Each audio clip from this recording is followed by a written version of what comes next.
highlight pa rin po nito mga pangyayari dyan sa Tacloban kung saan nga po may 3 estudyante ang nasawi at ang mga suspect din po ay mga estudyante at bata. Makakasama po natin ngayon ang Legal Counsel naman ng COCOPEA o Coordinating Council of Private Educational Associations kung ano na po ngayon ang ginagawa o gagawin ng mga private schools para nga po masiguro na hindi po mangyayari sa mga pribadong eskwelahan. Yun pong nangyari sa Tacloban. Attorney Joseph Estrada, good morning po. Magandang umaga sa inyo, DJ Chacha, Manong Ted, at sa inyong mga taga-subaybay at taga-panood. Magandang umaga po. Yes po, Attorney. Nakita po namin yun pong statement ng COCOPEA. Pero sa ngayon po ba, sir, matapos po itong insidente ng karahasan doon sa Tacloban at sa iba pa pong mga eskwelahan, meron na po bang ginagawa ngayon ang hanay ng private schools, especially po ang inyo pong members, para po palakasin ang safety at security po sa campuses natin? Una sa lahat, yung mga eskwelahan natin sa pampribadong sektor, kahit po walang insidente ng karahasan o mga insidente ng violence, ano po ito, every year or during school break, patuloy po yung yung mga pag-uusap po tungkol dito, no? Mga training po ng ating mga teachers at mga school administrators, kasama na po yung tamang pagdidisiplina at yung of course, yung pagpapaigting ng mga security measures sa bawat paaralan. That's number one. Number two, yung COCOPEA collectively has always been advocating for the proper discipline and reformation of students as a long-term solution to school-related violence and bullying. Kasi sa aming paniniwala, kapag meron na talagang insidente ng karahasan at doon pa lang tayo kikilos, ay late intervention na yan. Of course, pagka may mga ganitong insidente, lahat tayo ay concerned na. No? So ang aming sa parte po ng mga eskwelahan, syempre laging tinitingnan natin ay tamang pagdidisiplina ng mga bata, character formation, para hindi na po tayo humantong doon sa mga ganyang sitwasyon. Of course, with the cooperation and participation of their parents. Nagkaroon na po ba ng meeting and consultation yung mga private school administrators po natin after this incident or even before pa po that for stricter measures? Kasi alam naman natin na talagang sa iba pong mga private schools, mahigpit na yung security protocols. Pero dahil nga po sunod-sunod itong insidente ng karahasan, mas hihigpitan pa po ba? Ang mga kasi mga miyembro namin, lalo na nakabakasyon syempre individually they talk about it, no, sa kanilang mga sariling stakeholders. Pero ako po personally, ako po ay umiikot buong bansa sa mga eskwelahan at yan po ang topic kahit po wala pang itong mga recent na incidents. Yan po ang talagang topic during school break. Ano po yung maaring gagawin, ano yung liability, accountability, responsibility, lahat po yan ay pinag-uusapan. Pero po kanya-kanya po yan, bawat eskwelahan may kanya-kanya po silang strategies on the safety, security, and discipline of students.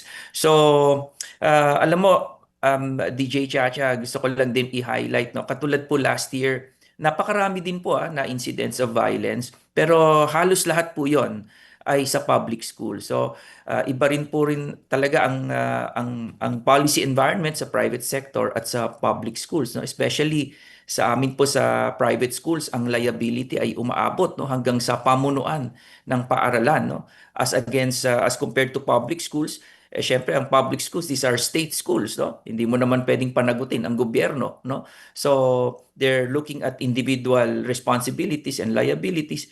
Pero sa private sector, mas mabigat po ang kanilang kakaharapin kapag may mga ganyan po na insidente. Kaya gano'n na lamang po ang talagang pag-iingat ng aming mga paaralan. Oo, pero sir, yung isa pong stabbing incident, private school po yun, yung nangyari po sa Cavite. Tama po, tama po. Kaya nga po, even before that, lagi pong pinag-uusapan. That's also very alarming, no? Yung nangyari po sa isang private school sa Cavite. Kaya lalo pong naalarma yung aming mga member schools, no? Lalo na po yung mga nasa basic education. Oo. Sir, kahapon po kausap namin ng DepEd, may binabanggit po si ASEC Masapol na there will be a new written directive na ilalabas po ang DepEd. Ang sabi niya today, and implement dapat ito forthwith. So paglabas, dapat ma-implement sa lahat ng mga pampubliko at pribadong eskwelahan. Narinig niyo na po ba kung ano itong written directive na ito? Meron na po ba kung sakali? Wala pa kaming natatanggap pero narinig ko na po yan at iniintay rin po namin na makakuha po kami para makapagkomento po kami.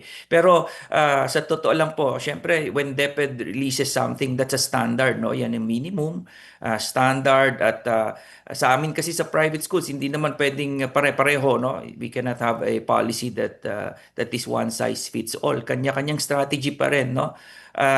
Unlike sa public schools, no?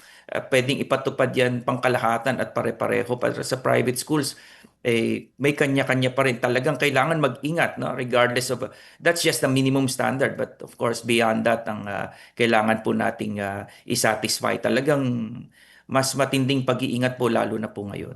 Oo. Halimbawa po, Miss DJ Chacha, halimbawa po yung pag-check ng mga gamit, no, ng mga estudyante. Syempre ngayon mas ano yun, mas magiging stricto, no? Kasi syempre during peaceful times, so wala na palamang reasonable suspicion na maaring may mangyaring masama. Hindi mo naman pwedeng araw-araw sobrang i-check mo yung mga gamit, no? Baka naman may magreklamo ng violation of their privacy, no? At inconvenience sa mga estudyante. So talagang babalansihin po 'yan. Kaya lang talagang because of this recent incidents, talagang dapat mas maging stricto po tayo sa seguridad. Oo, ito na nga po pinag-uusapan ngayon, stricter measures kasi nangyari na yung insidente. Pero aside from that, yun din pong prevention sana sa lahat ng mga Yes. eskwelahan ay dapat pinag-uusapan na rin po ngayon. Sa mga private schools po ba na members ninyo, kamusta po ang Mm-mm. digital literacy campaign natin for students and even for parents? Well, that is a continuing advocacy, no, for many schools kasi we acknowledge that students interact not only inside the campus but also outside. Actually, mas mahirap pag nasa labas, lalo na sa digital platforms or virtual platforms like social media kasi hindi mo na alam kung sino yung mga kausap.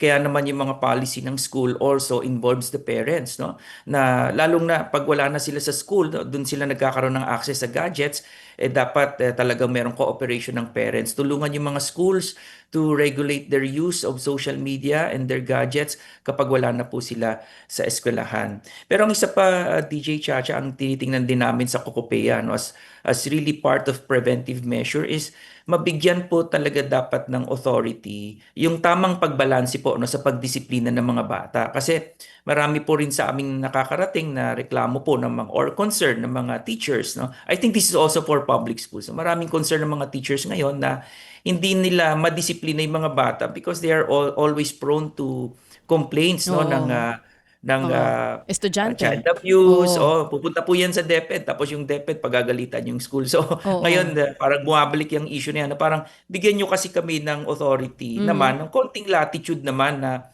magdisiplina sa kanila. Hindi yung pag napagsabihan mo ay nagdamdam, magrereklamo ka agad. So ang tendency is wag na lang magdisiplina. So of course this has a direct connection to what's happening now. Parang doon tayo dapat sa character formation is part of the duty of the schools and the parents. Kaya dapat yan po ang patuloy naming pinag-uusapan ngayon sa mga schools. Oo, agree na. Kita ko rin po yung ilang statement ng mga guro natin ngayon, ano, and even ng ibang professionals natin na wala na nga daw po masyadong otoridad ngayon yung mga teachers para pagalitan itong mga bata. Sir, yung binabanggit nyo po kanina na may mga ginagawa naman ng ibang preventive measures, yung iba't ibang mga private schools natin. Lumulutang din po kasi ngayon yung aside from dock cover and hold na ginagawa sa mga schools and establishments pagka po may lindol, ano, bilang paghahanda, yun pong paghahanda din sa mga ganitong klase ng bagay para alam din ng mga estudyante at teachers ang gagawin. Even before pa po ba this incident, meron ng mga eskwelahan na gumawa nito, mga private schools? Yes, opo. Ayan po ay kasama po yan sa paghahanda palagi nung nasa pagbubukas ng school year. That's a continuing a concern for many schools. Pero po, hindi lang talaga din yan sa schools. Talagang they also involve the community. Halimbawa po sa mga aming member schools, nagkakaroon po ng committee no, within the community kasama yung barangay, coordination with the police, no? Tapos nagkakaroon po ng awareness programs para po sa mga parents at mga teachers ano po ang gagawin, saan po sila tatawag at saan po pupunta. Pero yan po ay kadalasan ini-invite nga po itong mga agencies outside of the schools para po sila ang magbigay po ng proper information sa schools kasi again, very limited po yung expertise din po, no, ng mga schools pagdating sa sa safety and security, no. Mhm. Doon na tayo sa mga basic, mataas ang bakod, may security guard, hindi pinapapasok dapat ang outsiders, mga ganyan, chine-check ang belongings, yung the usual po, no? At paigtingin lang po ito. But talagang kailangan po talaga ang cooperation ng buong komunidad po. Oo. Sa mga public schools, kulang po tayo ng guidance counselors. Yun ang sinasabi. Kamusta po yung mga guidance counselors naman po natin sa mga pribadong eskwelahan? Mm. Of course, yan po ay sa bawat private school dapat meron tayong registered guidance counselor. Pero this is also a problem for the entire sector. So yung kakulangan po, yung kakulangan ng registered guidance counselor. Kaya yan po ay lumulutang din po ngayon. Kasi halimbawa po, merong guidance counselor sa isang eskwelahan pero napakarami po ng estudyante, no? So yung ratio na sabi nga po ay 1:1,000 or dapat ideally 1:500 students hindi po nasusunod, no? So at saka yung role ngayon ng guidance counselor talagang mas mas significant, no? Unlike before, no? Ngayon po dahil sa dami ng mga issues sa mga schools na kailangan ng tamang paggabay, especially ng eksperto, no? Ang ating mga registered guidance counselors, talagang po sila, they're overwhelmed and burdened by all of these responsibilities, no? Katulad na po ng bullying, ng mental health, inclusivity, sama na po natin lahat 'yan, no? Harassment, no? Yung pong SOGI, lahat po 'yan ay no, nagki-create ng concern sa ating mga estudyante and they need someone to talk to. Mhm. At kaya po yung role talaga ng guidance counselors are the role is really very important. So, kung importante po ang role ng guidance counselors and inaamin nyo nga po na kulang talaga tayo even in private schools, paano po yun sa ibang eskwelahan? Kung walang registered guidance counselor talaga, sino po ang umuupo para makausap ng mga bata? Meron kasing to address that, no, nagkaroon ng recent ng batas, no. Pinasa po ng ating legislature na parang binreak down yung roles ng guidance counselor. So Mm. to address that gap, yung dearth of licensed or registered guidance counselors, parang inunpack po 'yon, no? So ibig sabihin kahit hindi po licensed ay may mga roles po sila sa schools, yung mga associates, no. Guidance Okay. associates. Oo. So, So, halimbawa, teachers po opo. ba ito, attorney? Sorry. Mga teachers po yung umuupo kung walang registered guidance counselors?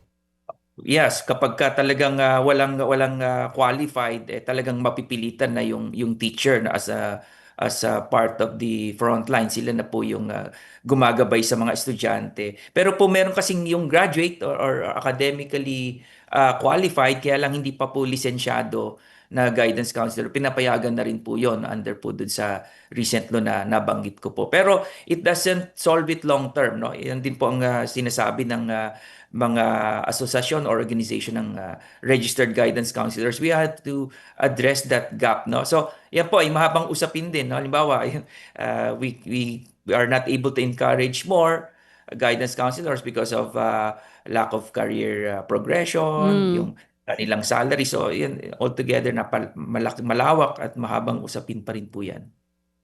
Sir, yun ho bang Bethel School doon sa Cavite ay miyembro po ninyo, attorney? Hindi po namin sila miyembro based po sa aking initial na pag-check po dun sa aming list of members. Pero maari po yung member ng isang association po na directed po din sa Cocopea. Okay, attorney, kasi nga ngayon yung pong expectation ng marami na mga magulang perhaps ano po, at siguro pati nga ng gobyerno, na sa private schools dapat mas mahigpit at mas may resources, no? When we say itong mga pag-inspect ng bag, ngayon po may mga reklamo na doon sa amin sa Tacloban, pagkahigpit, kaya ang haba ng pila na tatagalan ano pag gumakapasok ng mga estudyante sa loob ng paaralan. So may mga ganong issue na ngayon. Sa inyo, yung pag-deploy, paggamit na ng mga halimbawa metal detectors, o kaya po yung iba siguro kung kakayanin dagdag din ng mga personnel, etc. Pag ho ganon, paano po ang mga miyembro nyo sa usapin ng dagdag gastos? Ah, Yun na nga po kasama po yan, no, sa pinag-uusapan, di ba? Hindi lang po yung mga metal detectors like also installation of CCTVs, no, to in certain strategic places sa schools. So ang kasunod na issue diyan, Manong Ted, ay privacy, ano. So talagang mahirap balansehin kasi pag naging sobrang stricto ka naman, it's also prone to number one, abuse, no. Prone to mga complaints din of harassment. Halimbawa, hindi mo pwedeng gawin 'yan on a regular or usual basis. Ang standard po diyan is dapat merong talaga una reasonableness, no, in the means employed, no. Hindi pwedeng tratuhin ng mga estudyante na parang kriminal, lagi tayong may duda na sila ay ano. So yan naman yung na-address, no, through rules, instructions, ano mga bawal, no, constant reminders sa mga parents. But of course, pag may ganyang insidente, automatic, no, biglang stricto talaga lahat, no. Mag-check kasi baka may retaliation, baka Opo. hindi pa yan tapos, di ba? Yung mga ganon. So, but on a year-round, no, basis, hindi mo naman pwedeng gawin yan because these are students, no? Baka magreklamo din ang mga magulang. Pero yan po ay talagang kasama sa dapat pag-usapan. Dapat pareho tayong magkaintindihan. Kumbaga, dapat ang parents and should also cooperate why schools are being strict in terms of security, bakit maraming bawal, bakit mabilis magdisiplina. Kasi po ayaw na natin humantong, no, sa ganitong pong mga sitwasyon ng school-related violence. Okay, sige po. So, again, sa mga pagkakataong ito, pinaka-importante ngayon ang dialogue, no? Sa inyong school administrators and the parents and perhaps ang kasama dapat ang mga estudyante. So, moving forward para po sa seguridad ng lahat and kaayusan po ng pakikitungo ng lahat sa bawat isa, ano po ba? May balak ho ba kayo sa Kokopeya para po dito sa mga karagdagan na mga pag-uulit ng informasyon o kaya po naman ngayong yung edukasyon para sa lahat?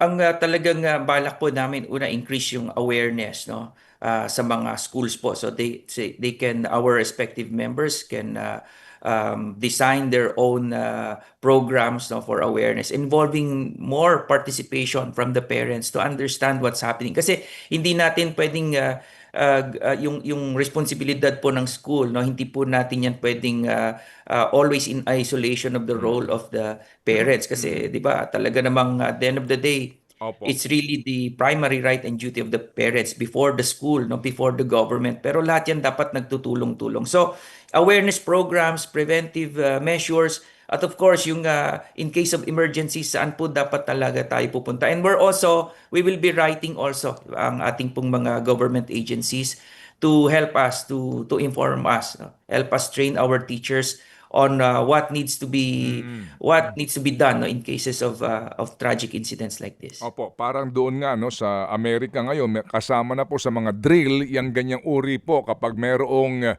terrorism o kaya po ganito, no, yung sinasabi nga na ang sama ho ng intensyon sa kapwa estudyante. Ang problema kasi dito, attorney, yung copycat.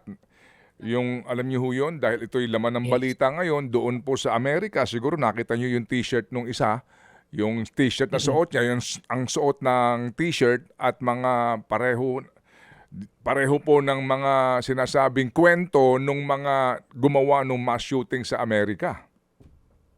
Tama. I think talagang this is a wake-up call, Manong Ted. Hindi lang po dun sa mga may kinalaman sa eskwelahan, pero lahat na po tayo talaga ay Opo. kailangan magtulong-tulong na baka lumalim itong problema na ito. Kaya yung access to social media, cyberspace, lalo na po sa ating yung mga napakabata pa po. Ito po ba ay age appropriate, no? Katulad ng sinabi niyo, baka hindi natin nalalaman konektado na ito lahat ng nangyaring violence, no? Hindi lang dito sa ating bansa. Yan po ay napakahirap na i-address kapag po ganon. Opo, sige po. So attorney, kami muli makikipag-ugnayan po, no, para ho lang natin malaman ang ginagawa po ng inyong kapulungan dito nga po sa mga dapat na maging kilos ng inyong mga miyembro at ng komunidad nating lahat para ho natin maiwasan na ang gantong karimari-marim na pangyayari. Attorney, salamat po muli na marami. Maraming salamat din po at maganda umaga po sa inyo. Thank you. Mga kapatid, patuloy po kayong tumutok sa 105.9 True FM para sa totoong balita, impormasyon, music and entertainment. Mag-subscribe sa aming YouTube channel at podcast at sundan nyo kami sa Facebook, Instagram, X at TikTok sa True Network PH. Bisitahin din po ang aming official website, truefm.ph. At panoorin din kami sa True TV Signal, Channel 19. Kami po ang 105.9 True FM. Laging true sa'yo, kapatid.